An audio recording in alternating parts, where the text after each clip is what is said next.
Monggenang Malaysia Pronai Juyel Ahmed Tebini Logi Wotonai Korokdamno Yakutum Klaika Amsini Lugura Padium Bushel Gortana Kosa Korea Marabo Monggenang Kefek Mani Yaktun Klainai Eba Mania Klainai Juyel Ahmed Kobi Bini Logutonai Korokdamno Rombui Supraka Tenai Matayo Yaparika Amsini Tonko Shantonai Lugura Pati Mongtang Shaldibro Bishal Gortana Kosa Korea Marabo Juyel Ahmed Waini NDPS Mamalabo Tei Waisha Sitting Mamlabo Alongo Jobzaka Bishalgarh নিসিমি Boxanagar লামাবো জেরক 2 নম্বরই মালখংনো রম্বই ব্রনিথানি রাং নাহারি তঙ্গ আবহাকিনো তেসা হাইনো high দাং সলব আলামাতিনো কনিয়ামারা আমসাयो কাশা ক্লাবনি মুংরিবই মালখংনি Thani রাং সানা থাংতানি আমসানি লোকরংনি মকলক লাইকে লগলগনো রমখা তে সেপ্রাখা একজন জুয়েল আহমেদ, দিলবার হোসেন, রকিব হোসেন এবং বাদল হোসেন নামে চারজন যুবককে এলাকাবাসী সন্দেহজনক অবস্থায় আটক করেছে।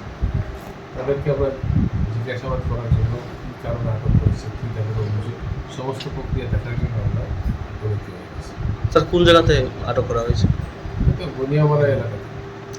স্যার যে এখানে যে জুয়েল বলে একটা ছেলে আছে তার বিরুদ্ধে আগেও একাধিকবার অভিযোগ ছিল এবং গ্রেফতার হয়েছে, প্রাথমিক জিজ্ঞাসাবাদে কি তার মুখ থেকে কিছু পেয়েছেন স্যার? না, আগে তো 1-2বার গ্রেপ্তার হয়েছে বিভিন্ন ধরনের কেসে।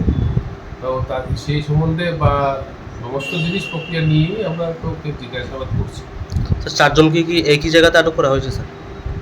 আমাদের কাছে তো আমরা এলাকাবাসী, আমাদের পুলিশ অফিসার তো তাদেরকে ওই একই জায়গাতে গিয়ে পেয়েছি।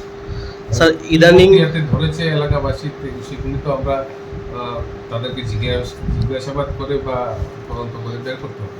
স্যার ইদানিং এলাকাবাসীদের একটা অভিযোগ, জুয়েল সহ তার যে গ্যাং তারা মানে ছিনতাইয়ের সাথে জড়িত, গাড়ি আটকাচ্ছে, সেই কোনো তথ্য পেয়েছেন আপনারা? এলাকাবাসী তাদেরকে সন্দেহজনক অবস্থায় আটক করেছে, সমস্ত প্রক্রিয়া আমরা দেখছি। এরকম যদি কিছু থাকে তাহলে আইনগত ব্যবস্থা হবে।